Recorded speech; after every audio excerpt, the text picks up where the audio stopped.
This week, you are stepping into a new level of confidence and power.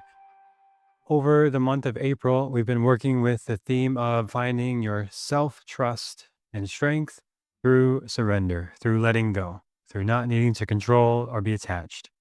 And this week is now the potential to move in a new direction, to start a new phase of life as we have the solar new year and we have the new moon in Ashwini. This is a very strong starting energy. I'm Jeremy Devins. Everything I share is based on thousands of case studies over many, many years. And if you want the free guide for April, go to quietmindastrology.com/April26. And you can follow along with this free guide to know about the major themes of each week, as well as the important dates and favorable things you can do throughout this month. That's all free at quietmindastrology.com/April26. So if we look at the actual astrology for the month, we see we're starting this week with a very strong Pisces energy. A stellium in Pisces, that's 3 or more planets or grahas in one place. And when we have that, Pisces energy is super strong for everybody. It's like this potential to let things go, to have big emotional releases. I know some of you are. And to have this sort of identity shift as we're going through the K2 Leo transit all year, pretty much, of ego death, of letting go of old identities.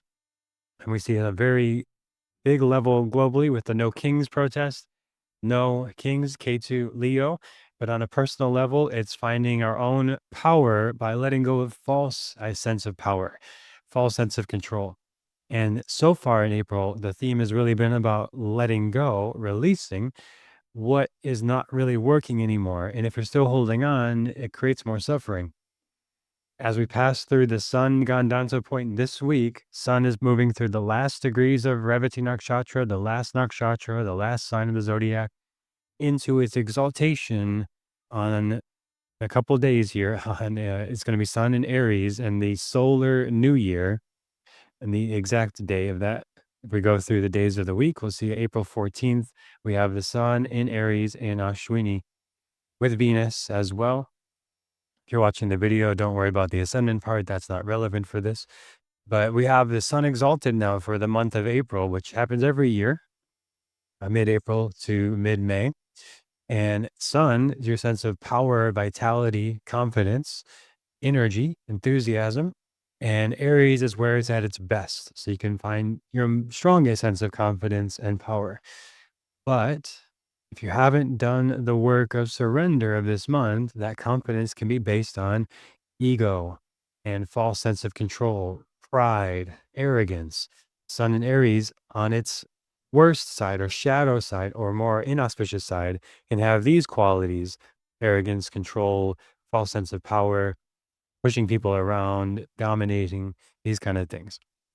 And while this is happening, the ruler of the sun at this time, because sun's in Mars sign, Mars is over in Pisces, and Mars is ruled by Jupiter at this time. So it's an interesting mix of energies this month where you're finding your confidence and power through letting go, but things are not super clear right now because Jupiter in Gemini is not at its best. Jupiter is the guru, the wisdom, the teacher within you.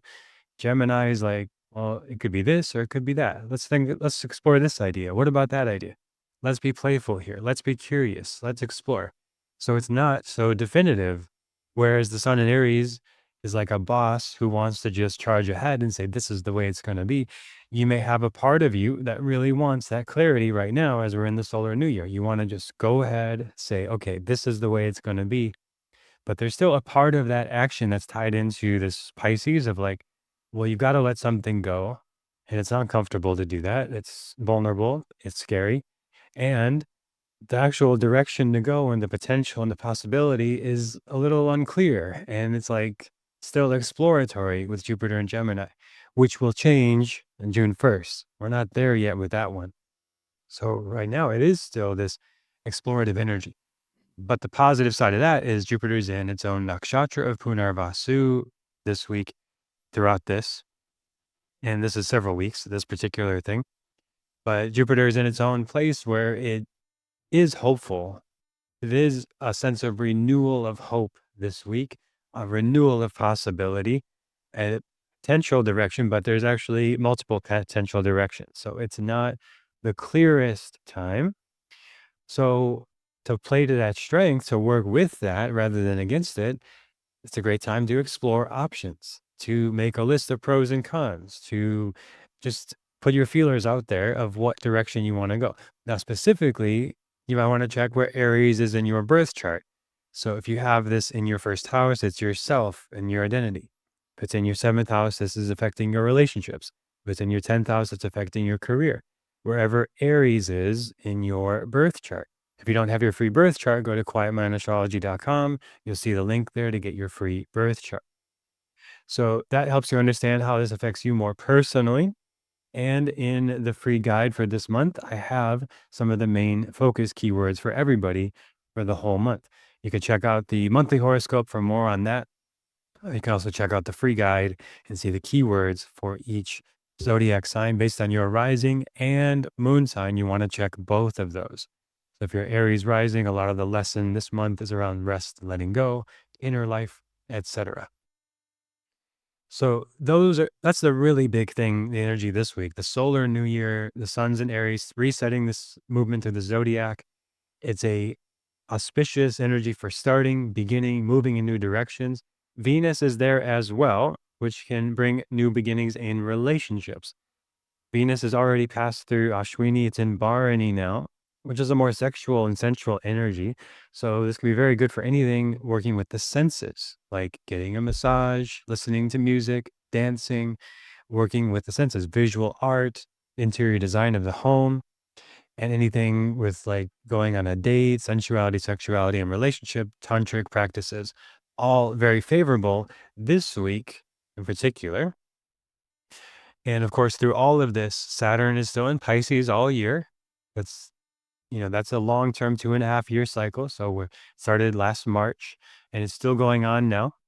So while Saturn's in Pisces, that also blurs the boundaries a little bit of like, what do you really want? What's really important? And Jupiter and Gemini amplifies that. So these are big long-term influences. K2 and Leo kind of cuts off the old familiar safe ways over the last, this happened last year as well. K2 and Leo started, goes all the way through the end of this year pretty much. So a lot of factors are like saying, question your past, question your assumptions, question your old ways of doing things, and be willing to explore like a childlike curiosity, like you're playing in life, and just seeing where you feel called and inspired. And through this process this week, you can find a new level of confidence and power. And confidence comes from feeling a sense of like, I know I can do this thing. And usually that comes through repetition. And whatever it is that you want to move towards, like I teach astrologers, for example, if you want to be an astrologer, the best thing you can do is practice astrology and like look at a chart and try to interpret it. And every time you do that, you get a little bit more confident. And then sometimes you have setbacks and then you come back, you try again. Same with any skill, anything you're working towards. Like, how can you build in some level of repetition of that skill? It's a little tricky with Saturn and Pisces this year to have the absolute boundaries. A lot of you may be letting things go of like habits that you had for years, relationships you had for years, ways of being and doing things that are very familiar and entrenched in your psyche that it's like something about it is just time to let it go. If you haven't already, it's like it's the more you hold on, the more the struggle happens with these things. So that's part of the ongoing lesson all of this year still and into next year of the boundaries are not so well defined and so clear, but it's important to still define them, to find what those are for you. What is absolutely sure? What do you know for sure? Like things I come back to all the time, like in Ayurvedic principles, trying to be in sync with the sun, like sleeping after sunset, rising with sunrise. For me, that works really well. For a lot of people, that works really well. Or just drinking, around half your body weight in ounces and water every day. These very basic things. Doing some sort of movement every day, walking at least 7,000 steps a day is baseline goals and intentions. These things I know for sure are very helpful and work well. And with Saturn and Pisces bringing so much into question, it's very helpful to come back to what is for sure this week and build on those things, build in the repetition of the things that are for sure.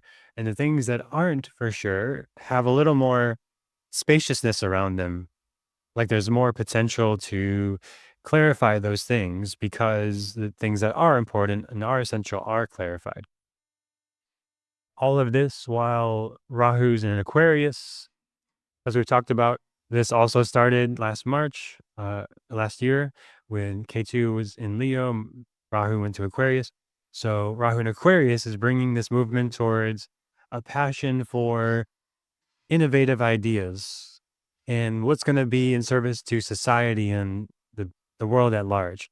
So one of the big ways we see this is with AI being so influential. And that also fits with the Saturn and Pisces, Jupiter and Gemini.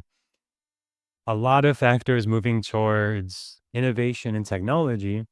So those of you who are using these things, it's good to be on top of those or be involved in those, finding ways to bring new influences into your life and new creative ideas, which could be technology, could be AI, could be actual physical technology, physical things in your life. I'm going back to very old technology of using a physical timer. I really like this for my work, as my work is less structured than most people. This helps me create a structure that I really enjoy, having the physical timer. That's a Saturn thing. But the Pisces part is that I don't put it locked into my calendar, but I just have a window of how many hours I'm going to work today. Right. So that's an example of like the hours can be anytime in the day, but that's the hours to do. So Saturn is happy and Pisces is happy. Of like if I just try to rigidly lock in the whole calendar before the day starts, this I find it's more difficult for my rhythms and Saturn and Pisces expression. So that, and of course, Pluto's in Capricorn since 2020. This is a long 20-year cycle, all the way to 2040. Upheaval through structures of society, governments, financial institutions, politics, everything to do with the structures of the world are disrupted with Pluto and bringing things to the surface that were hidden. On a personal level, this is very powerful for bringing things to the surface that were hidden in your own internal structures and doing things like therapy. There's many great modalities I've experienced with that I can highly recommend, like the inner bonding method or the internal family systems or whatever you resonate with or whatever methodology you want to work with. Carl Jung's philosophy and his work, all very good for going into these deeper parts of the unconscious to uproot the root of beliefs. So this is very important if you're having like a current day issue, like you're struggling with finances and repeating patterns. This can help you get to what is at the root of that pattern, or where did that pattern initiate, and what is really going on to see it more clearly. Or if it's you're having a struggle in relationships repetitively, this can help you get to the root of it. But it's an ongoing, long cycle, still 14 more years of this process. So some of this clarity may not be coming anytime soon, but that is an ongoing thing that's important to keep in mind all the time over the next 14 years of like doing this deep kind of excavation work. Pluto is the subconscious, it's the unconscious. I use those words interchangeably. I don't really know what the difference is, but maybe somebody does and I sound stupid. But Pluto, the subconscious or unconscious, the things that we are not consciously aware of that are motivating us and driving us. And a lot of that comes back to childhood or family conditioning, or it could also be later life conditioning, but a lot of it just comes back to shining a light of awareness on it, which is going to come in June because the Jupiter will move into Cancer. So we're coming to that. We'll get to that later on through the year, but that will bring a very positive, protective light to look into these shadows in June. Right now, this is kind of setting the stage into June as that will be a nice positive shift and into the summer solstice or the winter solstice if you're in the southern hemisphere. But around late June, that we're kind of in this phase now, this season of the year, this quarter of the year, April, May, June. And the sun in Aries really ignites that. So this week, it's good to look at like, what do you want to innovate? What do you want to create? What do you want to initiate with your intuition on board, with the non attachment, not moving by ego, but moving by service is always a good default. When we want to appease Saturn and Saturn's giving us a hard time, be of service. That's always that's always the best way to work with a challenging or a difficult Saturn movement. Just be of service. Find somebody to help and help them, even if it's for free, donation. But being of service gets us out of the protective, egoic parts into the service, connective, human parts, which so much of what it means to be human, I think, is to be of service to each other, to collaborate, to work together, to help each other. So those are big factors. And then the last one I'll talk about today is the Mercury in Pisces, as Mercury is going through its debilitation, and this can bring a difficulty in communicating. And even as I started to say this, my throat dried up a little bit. So you may be feeling a little bit harder to clarify the concrete details and facts of the situation through this week. And the good thing of this is it can connect you more to your intuition more than the logic. So moving intuitively, Ashwini energy, where the sun is about moving swiftly. Actually, there's one more thing I need to say also. Of course, the moon will move to the new moon in Ashwini. And we'll talk about that in a moment. But Mercury in Pisces, it's going to go through its Gandanta point. So expect some sort of communication breakthrough by mid to late April, where something that's been stuck in communication can have a new direction by the end of April. And to connect more to your intuition, this means time in silence, without stimuli, without external voices, to connect more to your internal voice. And the inner voice is always still, quiet, calm, peaceful. How do you know if it's your intuition or if it's just noise? Intuition is calm and steady, and it feels like an undercurrent.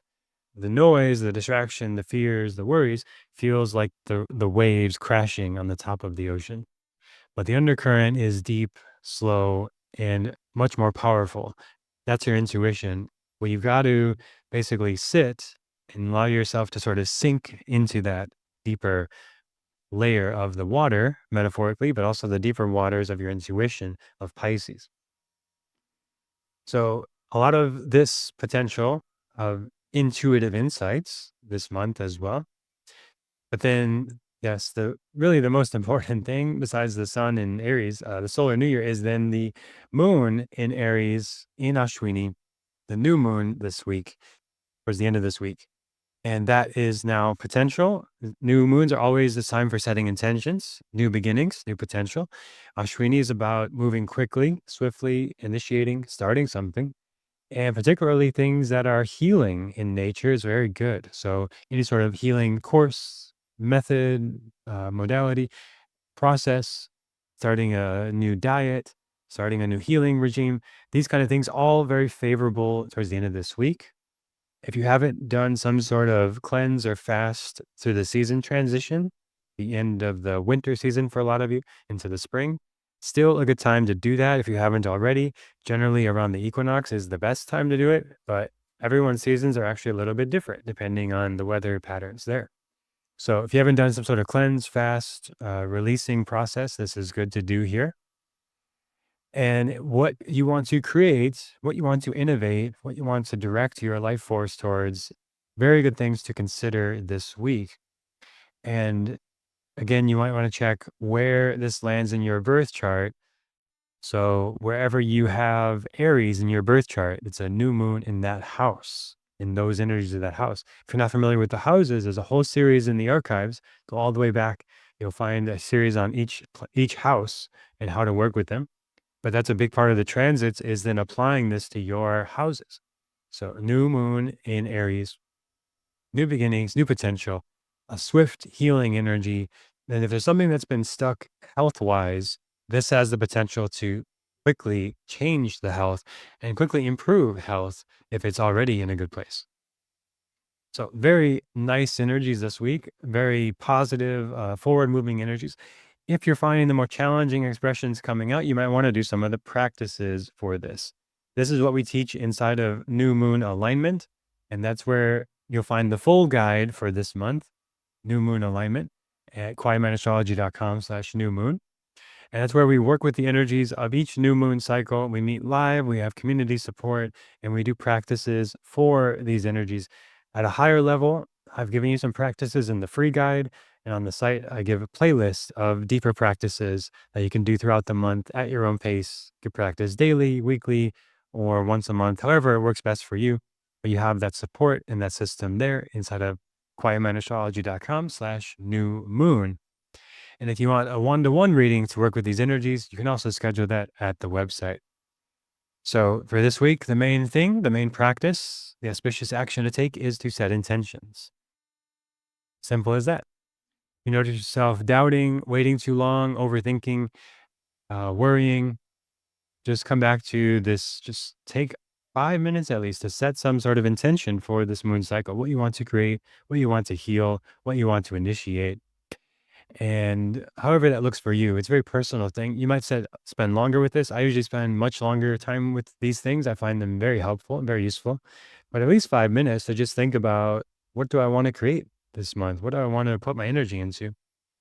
And then next week, we have a big movement of K2 and MAGA.